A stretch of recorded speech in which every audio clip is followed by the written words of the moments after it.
So episode 5 is the episode where everyone's coming near the tower or actually entering Tar Valon. That episode was very slow. I thought it was very slow.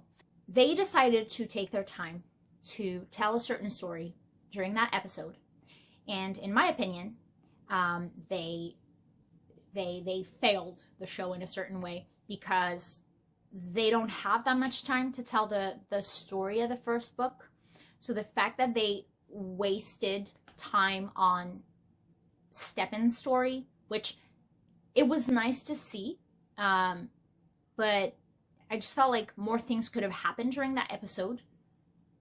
More people could have been introduced, like Min could have been introduced in Tar Valon, but instead we were wasting our time on this story about a warder having lost his Aes Sedai. To me, there were lost opportunities, and the fact this show so far feels very rushed to me. So episode 5, I'm a little critical of, because that's an episode where they wasted time. Now, going back to Perrin and Egwene being captured, I loved that. Very, very scary. And I loved seeing Perrin fully wolf out.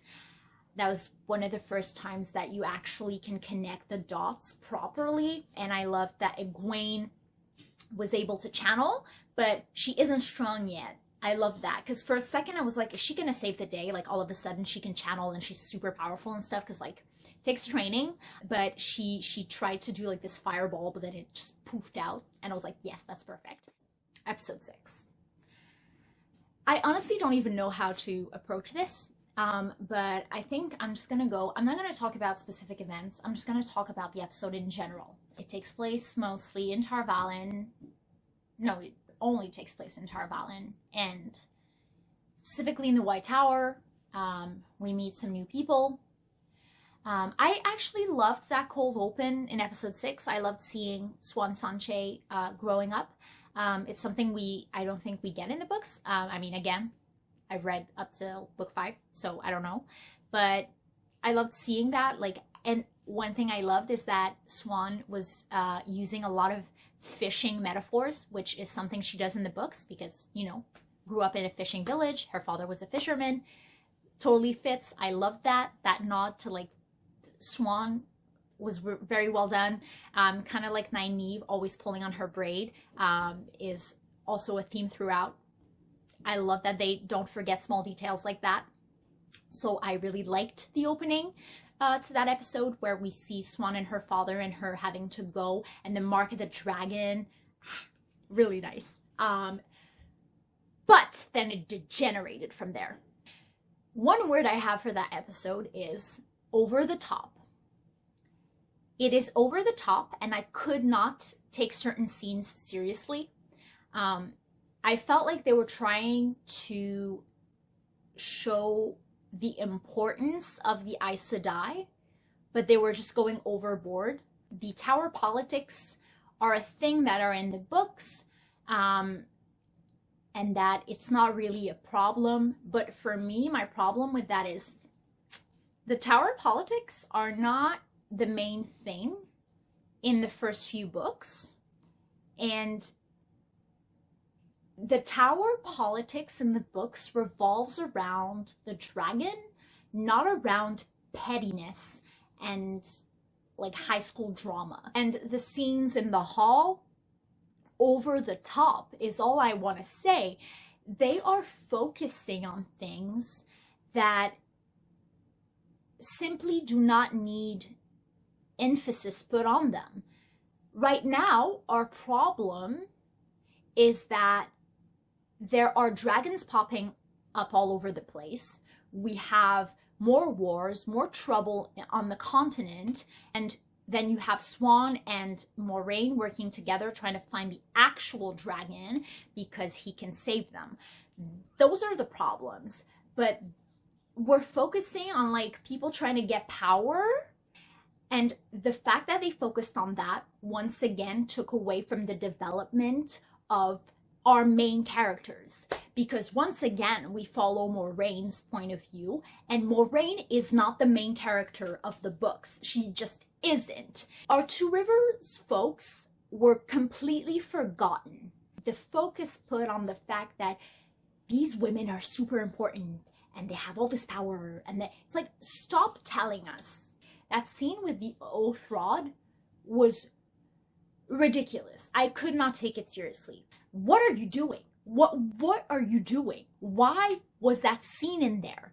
Why couldn't have we spend more time with Perrin recovering, or, you know, I don't know, Egwene talking to Nynaeve, or like the Two Rivers folks finally like meeting and talking about their experiences when they were separated. Like, those scenes I wanted to see. I wanted to see more of Loyal explaining certain things. Like, give me more. Build up the world. Build up the characters that are actually important. Stop focusing on these hall proceedings with the sisters that, frankly, it doesn't matter right now.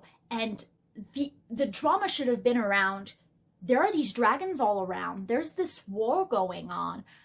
We need to deal with it. How are we going to deal with it? And one thing I told my friend was that so far, they're telling us that there's all this drama and all these like political and all of this political infighting amongst the Aes Sedai, but we don't understand their agendas. Like, I can understand how nice political infighting can be in a story, how political conflict can be very interesting for viewers, but we need to understand the agendas of the people taking part in it. But so far, they're just telling us that there's drama within the Aes Sedai, but not like what each one wants, what's really going on that's linked to our main story.